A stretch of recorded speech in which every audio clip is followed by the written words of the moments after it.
Frankie sat in his corner of the locker room, hurriedly changing back into his regular clothes.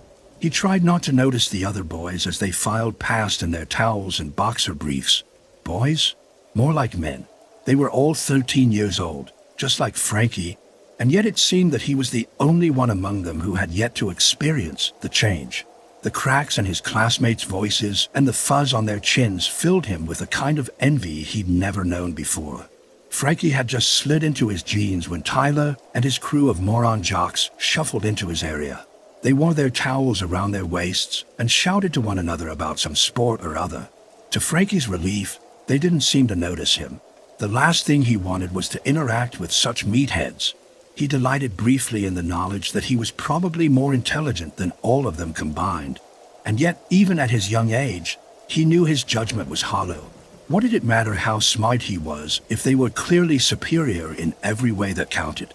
They were strong where Frankie was weak. They had girls fawning all over them, where Frankie counted himself lucky if a girl accidentally stepped on his foot. He sighed. It just didn't seem fair. "Hey, fellas," Frankie heard Tyler say. "I got something to show you." He stood with his back to Frankie and, without a moment's hesitation, opened his towel before the other boys. A chorus of amazement rang out among those present. Frankie, despite his best efforts, was curious. "Dude," said one of the boys excitedly, "you've got pubes." Tyler finished the sentence. "Yup, and my balls should be dropping pretty soon." More oohs and ahs echoed through the locker room. Tyler added, "That's what happens when you're a grown man." The words stabbed at Frankie's heart. He wanted so badly for his manhood to begin. No longer could he help himself. He had to see what it was like. He had to know for sure what he could look forward to, and not just some stupid cartoon drawing in health class. Gingerly, he stepped around to try and get a look at what Tyler was sporting. "Hey!" Frankie jumped. His eyes came up to meet Tyler's, who quickly closed his towel around himself. "What are you looking at?" I just... What? Were you trying to look at my junk?" Tyler lurched toward Frankie, who stood frozen with fear. "What are you? Some kind of F asterisk asterisk asterisk asterisk asterisk?" Frankie searched in vain for the right words to say. He stuttered. But, gross, said one of the other boys. "I think he wants to have gay sex with our bots." "That's nasty," cried another through his laughter. "Come on," said Tyler. "Let's teach him a lesson." Frankie cried out in protest as Tyler grabbed him by the shoulders. The boy's grip was strong and Frankie's attempts to free himself were fruitless. One of Tyler's crew pulled open a locker, the screech of its hinges mixing with the boy's delighted hoots. Frankie was obliged to fold in on himself as he was shoved face first into the musky dark. The metal door slammed shut, sending his ears ringing. As the sense returned, he heard the jock's triumphant whoops echoing off into the distance. Finally, the only sound that remained was the panting of his breath. "Fuckers," said a voice right next to Frankie's ear. Frankie jumped and instinctively swatted at the source of the voice, but nothing solid met his hand. He clawed at where the locker door should have been, screaming all the while. Nothing was there. No latch to open. Nothing to grab hold of. Even the slots which had let in some small amount of light were gone. All around him, there was only darkness. "Quiet," the voice insisted. Frankie silenced himself, shaking at the thought of what might be in there with him. The voice continued, "That's better. Christ, I hate the loud ones. What's going on?" Frankie managed to ask through his terror, "Who are you?" "Relax, kid," said the voice. It seemed to come from no particular place, but floated all around Frankie. "You're safe here for now. Welcome." "Where am I?" Frankie asked, dreading the answer. The voice hesitated. "It's sort of hard to explain. You might call it a kind of pocket dimension, I suppose." "Pocket?"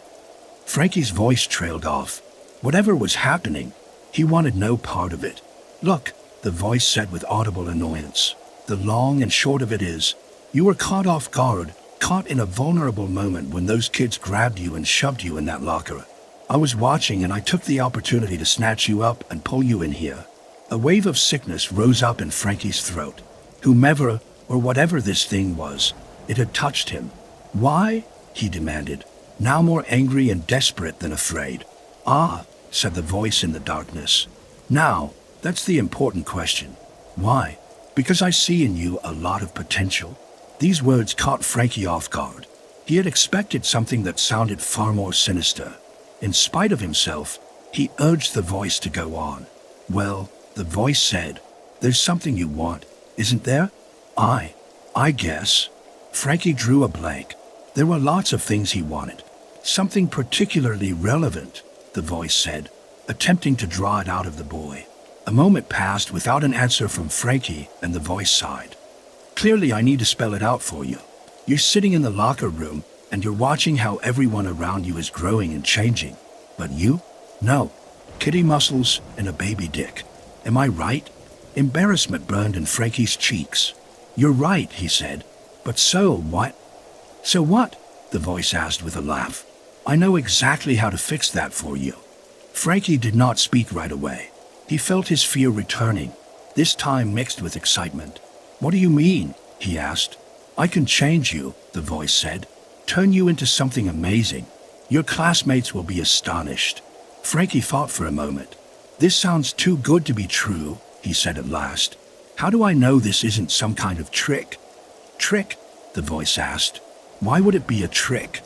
"Well, you could turn me into some hideous beast," Frankie offered. "Or something. I don't know." Frankie, the voice said. "I'm not playing games like that. You want to be a man. I can make you a man. You want to grow up. I can help you do that. Simple as that." Frankie took a moment to ponder these words. They sounded simple enough, but still something nagged at his brain. "What would I owe you?" The voice chuckled. "Damn it, kid," it said. "You're too smart for your own good. So young, and you already know there's a catch to everything. Fine, I'll be straight with you. I feed off of youthful energy. By allowing me to suck out some of yours, for lack of any better terminology, you'll be helping us both out a great deal. I get fed. You become a man. What do you say?" Frankie paused again. What could he stand to gain by letting this creature feed on him? It seemed that the answer was everything. He would be stronger. He would have the same girls that Tyler and his goons had. The whole world, it seemed, would be open to him. But why should he trust this strange, disembodied voice? Well, why not? The voice could have told him any one of a million things that would have sounded better than the idea of feeding on youthful energy. A smile crept across Frankie's face. "I say we have a deal." "Good," said the voice. Frankie shivered slightly under the knowledge of the deal he'd just made. Suddenly, what felt like a hand shot out of the darkness and rested on his shoulder. "Now just relax," said the voice. "This might hurt a little." The next day, in the locker room before gym class, Tyler and his friends were quieter than usual. A few of the usual jokes and quips had been traded back and forth, but it was clear to any onlooker that something weighed heavily on each of them. "Where do you think he went?" one of the boys finally asked Tyler. "Who cares?" Tyler did not meet the boy's eyes as he spoke, for fear that the guilt would be seen in his own. "So, what if some nerd goes missing? It's not like it's our fault if he did." Right, said the boy, but both knew that neither he nor any of the others believed this. They strode into that same section of the locker room where they'd last seen the missing Frankie the day before. Unthinking, Tyler headed straight for the same locker into which he'd stuffed the smaller boy. "Wait," said one of his comrades. "What?" Tyler demanded, narrowing his eyes at his friend. What if he's in there?" All were silent. This possibility crossed Tyler's mind for the first time.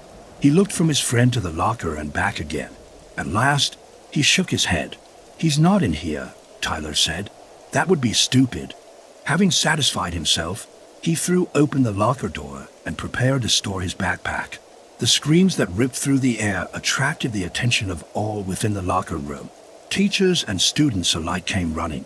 All found the same horrible sight when they arrived. Tyler sat on the floor, curled up tightly into a ball and sobbing.